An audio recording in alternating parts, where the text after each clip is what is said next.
nos parecen tan importantes que creemos que hay un registro de ellos en nuestra mente. Tear down this wall. Diana, Princess of Wales, is dead. El 9/11 fue uno de esos momentos.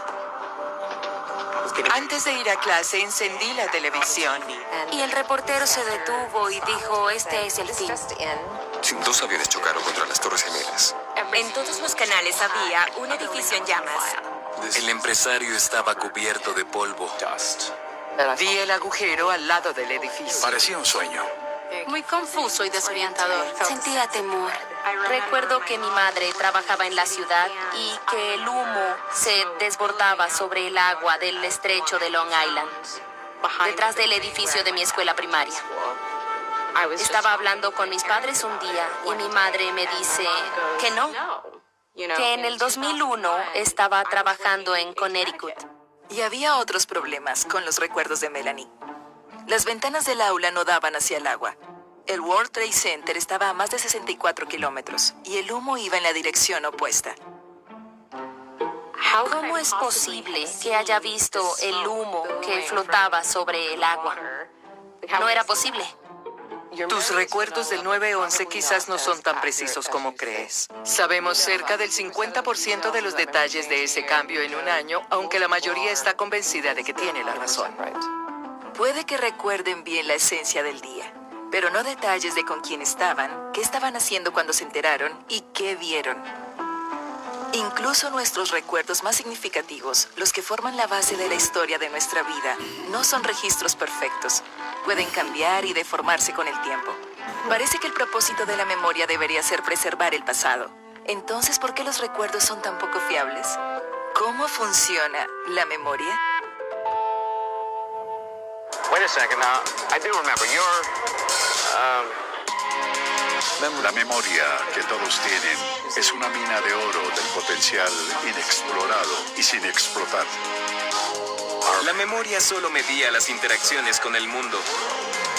La memoria es una de nuestras actividades más fundamentales y solo cuando nos falla pensamos en ella.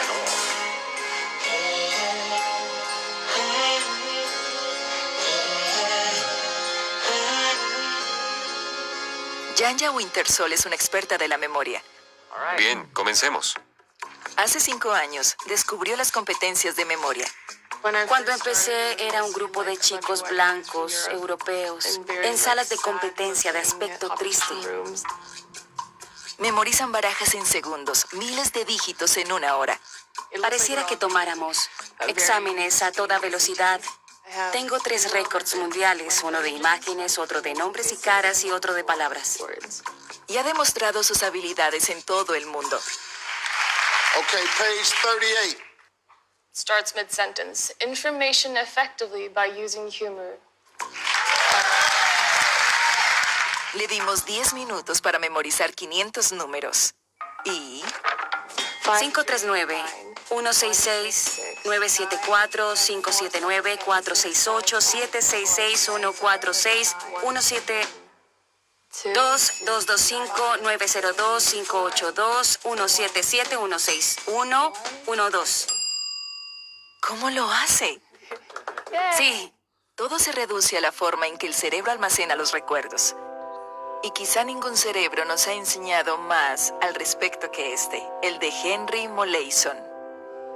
A los 27 años, Henry se sometió a una cirugía cerebral para tratar la epilepsia, y el cirujano le quitó este pedazo de cerebro.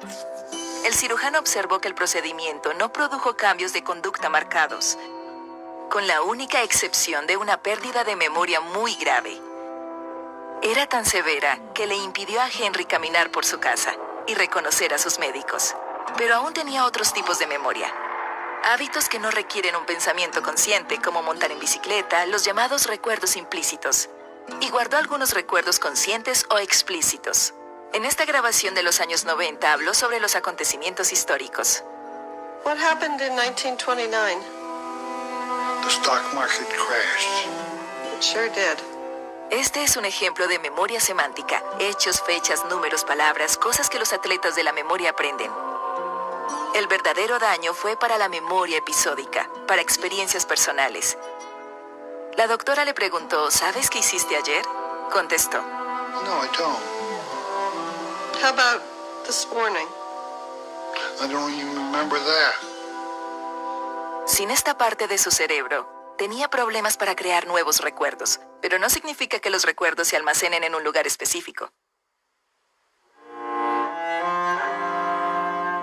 Al tener una experiencia, como presentarse en un recital, la información sensorial se procesa en muchas partes del cerebro. El sonido del violonchelo, la sensación de las cuerdas bajo los dedos, la cara de tu amigo en el público, la punzada del pánico escénico.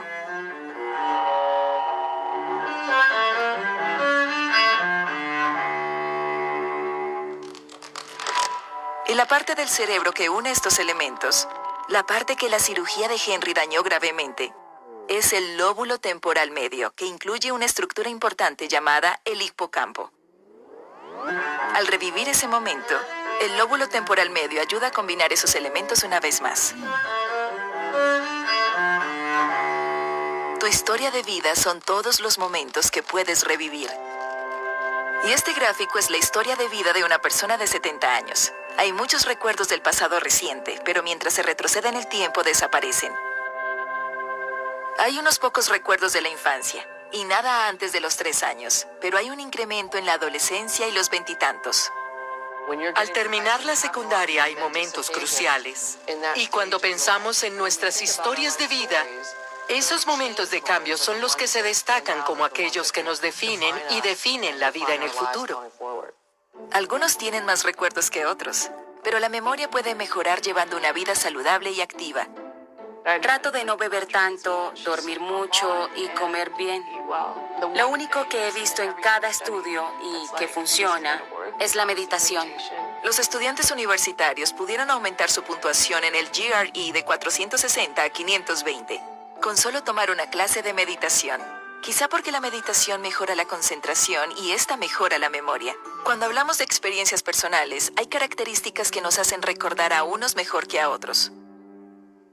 Primero, la emoción. Si le muestras a una persona una serie de rostros, recordará los más emotivos. Cuando tenemos una experiencia emocional, nuestra amígdala, el centro emocional del cerebro, que se encuentra junto al hipocampo, regula el hipocampo y le permite formar recuerdos más detallados y fuertes. Después del 9/11 queríamos observar los cerebros de los individuos que estaban en Nueva York ese día. Cerca de la mitad estaba en el centro de la ciudad y la otra mitad mucho más cerca del World Trade Center. 3 años después de los ataques, les pidieron recordar sus experiencias. Los individuos que estuvieron más cerca del World Trade Center tenían recuerdos más vívidos y vimos más actividad en la amígdala. Los recuerdos se conectan a un lugar. Sabemos por el estudio de los recuerdos del 9/11 que lo más consistente era la ubicación. I had just gotten home. Gym class. I was living in London at the time. En New Smyrna Beach, Florida. The Upper East Side. Creemos que la ubicación tiene un papel importante en la memoria, y si se observa el hipocampo, parece que hay células que responden al tiempo y al lugar. Esta es una representación de las células del lugar en el hipocampo de una rata. Aquí hay un video de ella moviéndose por una pista. Su cabeza está en el círculo verde y aquí la cola. Cada célula del lugar está asociada con una ubicación a lo largo de la pista, y estas celdas se codificaron con colores. Cuando está al inicio del laberinto, la célula verde se dispara. Pero a medida que avanza, se activa una célula diferente, y luego otra y otra. Cuando la rata se detiene, las células se disparan una tras otra al recordar la ruta. Los taxistas de Londres deben navegar por su propio laberinto.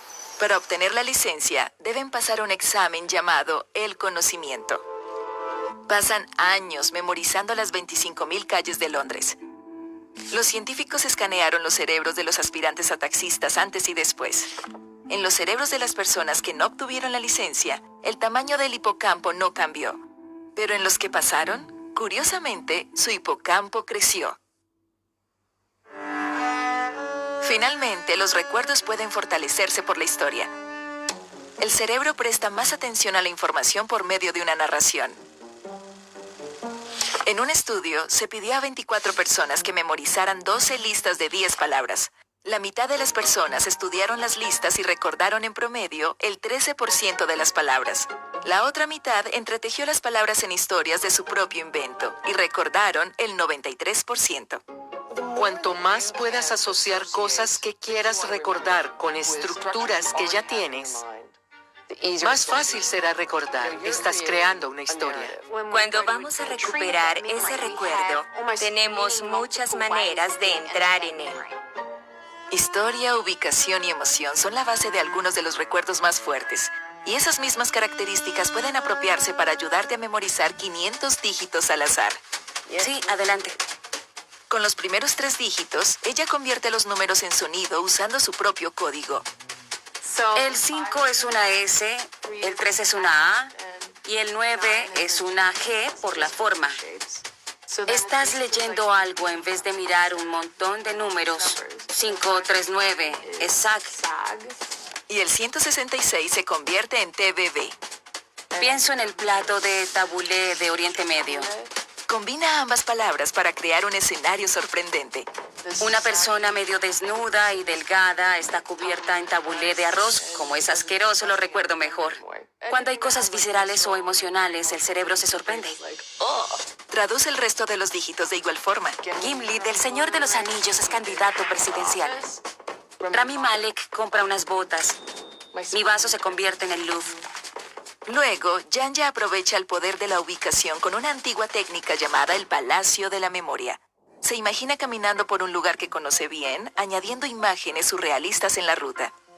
Ayuda a poner en orden cosas abstractas y aleatorias cuando se unen a algo que ya se conoce. Salí del metro y hay una persona delgada y de piel flácida cubierta de tabulé. Y más adelante... Y en ese túnel, el 478 es un arrecife y el 468 son ravioli. Es un túnel que ahora es un arrecife y está lleno de ravioli. En el carrusel hay una gran llama y está comiendo queso derretido de un tubo. Esa aburrida lista de números se convirtió en un épico cuaderno de viaje lleno de imágenes que podría visitar más tarde. Los atletas de la memoria no son siempre más inteligentes y no tienen cerebros más grandes, pero cambian las conexiones dentro de sus cerebros entrenando con técnicas como el Palacio de la Memoria. Somos más capaces de recordar eso que de recordar conjuntos aleatorios de dígitos. Somos aprendices emocionales y visuales. Narradores. Solo una docena de personas en el mundo han memorizado más de 20.000 dígitos de pi. Pero mucha gente ha interpretado a Hamlet y memorizado todas sus líneas. Que contiene cerca de 50.000 palabras. Remember thee. I, thou poor ghost, while memory holds a seat in this distracted globe. Y esa no es toda la historia. Algunas de las mismas cosas que fortalecen los recuerdos también los deforman. Con los recuerdos emocionales tendemos a recordar los aspectos centrales, así que la atención se centra en el núcleo de esa experiencia. Podríamos olvidar detalles periféricos como el atuendo del criminal, pero recordaremos el arma. Los recuerdos emocionales del 9/11 son tan inexactos como los recuerdos cotidianos. Se deterioran a la misma velocidad. La diferencia es que la gente estaba segura de que sus recuerdos del 9/11 eran correctos. Los recuerdos no son registros almacenados de alta fidelidad. Más bien son actuaciones en vivo creadas con la ayuda de diferentes partes del cerebro en el momento actual. No podemos recordar cada detalle de cada experiencia. Usamos conocimientos preexistentes como la memoria semántica o los hechos que hay. O los prejuicios y creencias preexistentes. Para llenar esos vacíos. Eso explicaría los errores de la memoria de Melanie ese día. Mi madre trabajó en Nueva York mientras crecía, así que estaba en la ciudad. Y después del 9/11, tal vez Melanie vio humo en la televisión, y así entró en su memoria. Reconstruir la memoria episódica para unir las piezas significa que los recuerdos episódicos son muy flexibles. Los científicos aprovecharon esta flexibilidad para plantar falsos recuerdos como haber sido abandonados en un centro comercial, dar un paseo en globo aerostático e incluso tomar el té con el príncipe Carlos. En un estudio se les pidió a adultos que recordaran un crimen que supuestamente habían cometido en su adolescencia. A pesar de que los crímenes eran inventados, después de algunas entrevistas llenas de preguntas, el 70% de los sujetos aceptaron haber cometido esos crímenes, y muchos llegaron con recuerdos detallados que eran falsos. Uno de los lugares donde esto ocurre son las identificaciones de testigos. They said that we're going to take you into a room, we're going to have 7 men, and that if I saw the suspect, I was to write his number on a piece of paper and hand it over to the detective. Décadas después de haber sido violada, Jennifer Thompson apareció en televisión con el hombre que había identificado como su atacante. After I picked out Ronald Cotton's photograph, that's when they said to me, we thought that was him. Podemos aumentar la confianza en un recuerdo falso confirmándolo o repitiéndolo varias veces. By now, Ronald's image had completely contaminated, so to speak, the original memory of that night. And so the face of my rapist had become Ronald Cotton, so much so that seeing the actual perpetrator right there, I didn't have one memory of it. Años después de estar en prisión, la evidencia de ADN demostró que Jennifer fue violada por otro hombre. En los Estados Unidos, el ADN ha ayudado a anular cientos de condenas, y el 70% involucra a los testigos oculares. No solo los recuerdos de los crímenes se pueden contaminar, también los que nos dicen quiénes somos y de dónde venimos. Entrevistaron a unos jóvenes de 14 años y décadas después les pidieron que recordaran su adolescencia, la relación con sus padres, cómo se sentían acerca del sexo, religión y qué actividades disfrutaban. Sus recuerdos eran uniformemente pobres. Para la mayoría de ellos, no más que una casualidad. ¿Por qué tenemos un sistema de memoria tan poco fiable y propenso a errores si está diseñado para recordar el pasado? Es la gran pregunta. Y las grabaciones de Henry Molaison apuntan a una posible respuesta. What do you think he'll do tomorrow? Whatever's beneficial. Henry luchaba con preguntas como estas.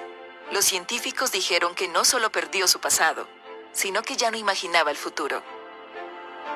3 décadas después de la cirugía de Henry, el lóbulo temporal medio de otro paciente sufrió graves daños en un accidente en moto. En 1988, el doctor le preguntó al paciente, Do you feel hopeful about the future?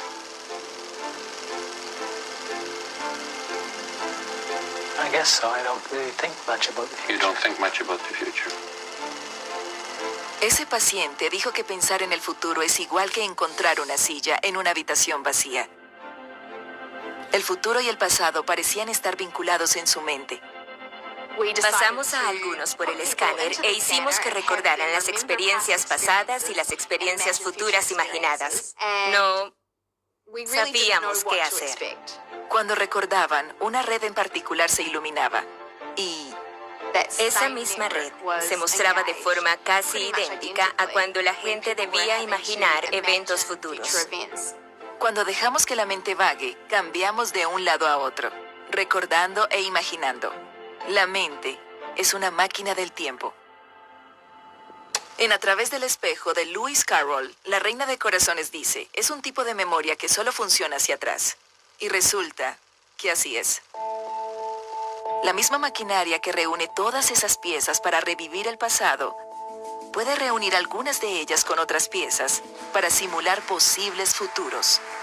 La flexibilidad que nos lleva a recordar cosas que nunca sucedieron y que socavan el sistema de justicia, que corrompe los recuerdos más vívidos, empieza a aparecer una superpotencia, la clave de nuestro éxito como especie. Nos permite resolver experiencias venideras, pensar en cómo los acontecimientos podrían desarrollarse, posibles obstáculos que podrían surgir y cómo enfrentarlos. Algunos científicos dicen que ese motor de simulación entre los oídos hace algo aún más profundo. Entreteje los recuerdos del pasado y los sueños del futuro para crear tu sentido del yo.